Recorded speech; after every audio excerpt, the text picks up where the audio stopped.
Hello and welcome to Purpose Prepping. In this video, I want to talk about why I am preparing personally. In my last video, I talked about why I think preparing in general is important. But today I want to spend some time going over my personal reasons for getting prepared. As a Boy Scout, I learned to be prepared, and I learned to take the Boy Scout motto of be prepared seriously. The troop that I was in went on a lot of camping trips. I learned to pack only what I needed and to leave what I didn't need for the trip at home. I learned how to think through what I would need ahead of time so that I could make sure that I got everything needed packed for the trip. Things that you just don't think about when you're at home. You learn to ask yourself the important questions about what to pack. How many days will I be gone? What's the weather going to be like? What kind of jackets or coats will I need? What kind of shoes will I need? How many sets of underwear, socks, shirts, and pants will I need? What tools will I need? What other personal items will I need? Will there be a shower available? Will I need to pack shampoo and a towel? When we're at home, we really don't give these types of things much thought because everything we need is at hand. So we don't learn how to consistently plan on how to be prepared. Sure, we all learned to some degree when we have to pack to go on a vacation. But even in that scenario, we still have access to be able to go get the things that we need from a store.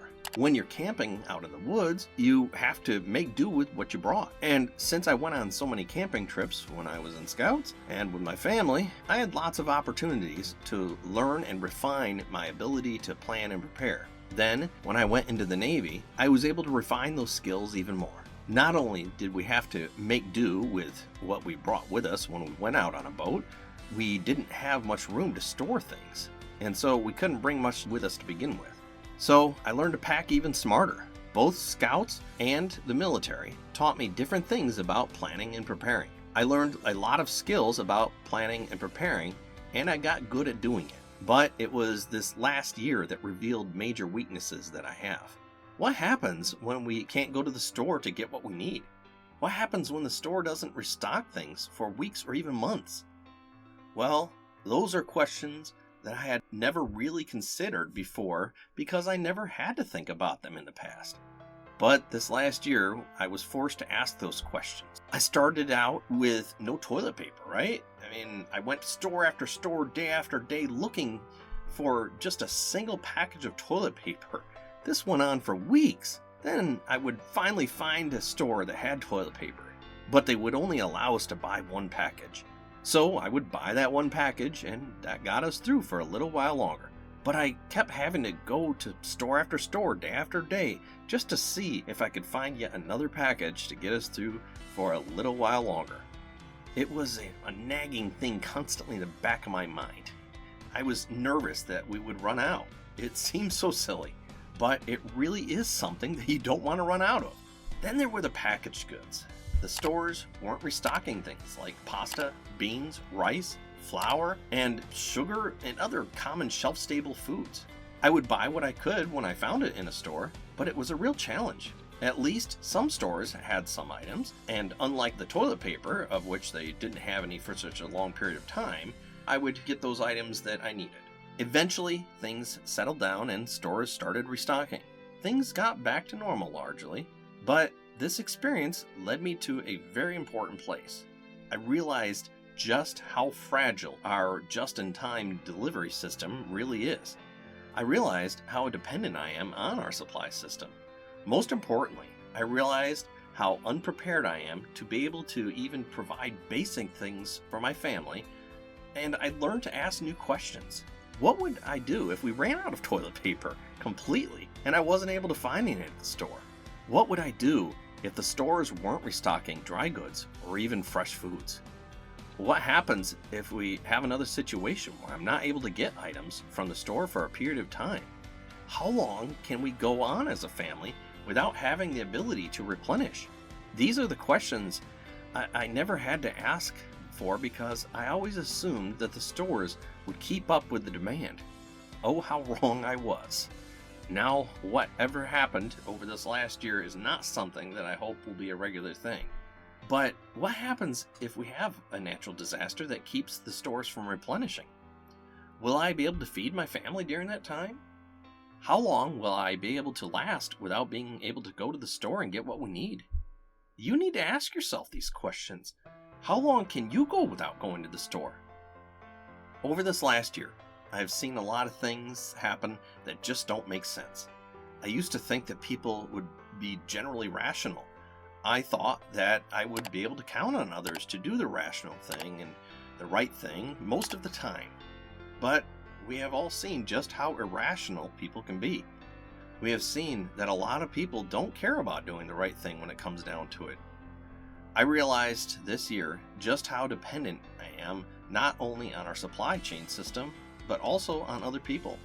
I'm not saying that we shouldn't be dependent on those things to some degree, but I have seen that I need to be more independent. Sure, we can depend on our systems and people, but what happens when those do fail? After all of this started happening, I started watching videos, reading websites, and buying books about being prepared. I started learning just how much I didn't know. I started discovering just how much I needed to learn to be able to take care of myself and my family during those times when I can't depend on other people. I started looking at the other areas in my life that I am not prepared for the loss of dependence that I have on other people and systems. I started asking more questions. How much food should I store at home for those times when I can't get things? Where should I store the food in my house? What can I do to grow my own food? How do I store food that I grow myself? How would I prepare food if our stove doesn't work? How would we get water if our water supply gets cut off for a period of time? How do I make sure that drinking water is safe? How do you store a lot of water safely? What do we do to flush our toilets if the water stops working? What can we do if we can't get any more toilet paper? What do we wash ourselves and our dishes with if the water isn't running? What do we use to wash with if we can't get soap and cleaning products from the store? How will we stay warm during the winter months if our heat doesn't work? How do we light our home if we don't have electricity? What are all the things that I use electricity for now?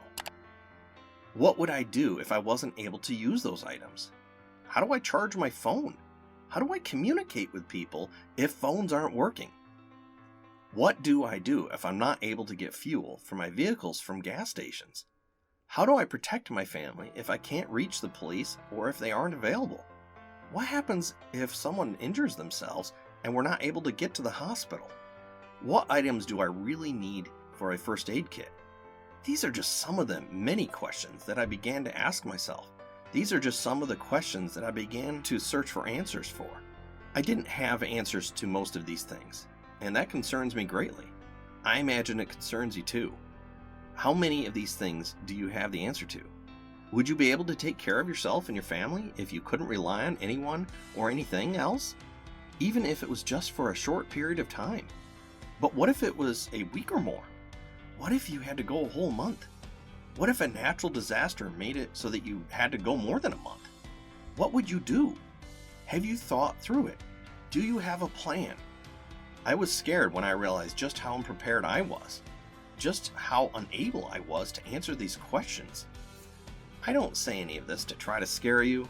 These are honestly just the questions that I was asking myself. I'm hoping that by me telling you about my experience, that maybe that healthy fear will kick in for you too, and you'll be motivated to find answers to these questions so that you can be prepared when the time comes. Thankfully, I have found answers to most of these questions, at least answers that are good enough to get started. I'm going to continue studying, learning, and practicing getting prepared. I will be sharing the answers that I have found to these questions. I hope that it helps you to become more prepared yourself. All the questions I have just asked will be in the post for this video on my website. I'll put the link in the description so you can go look at those if you want. One thing that I have found is that a major component of being prepared is knowing what questions to ask.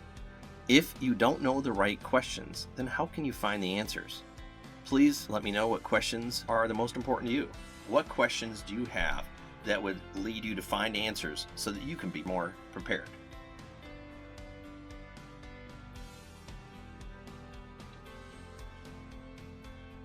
Thanks for watching. Please like the video and subscribe to get more great videos that help you to be more prepared. And if you know of anyone else that needs help being prepared, please share this video with them. Comment on the video, let me know where you're watching from, and ask any questions you might have. Remember, taking action is the most important part of preparedness.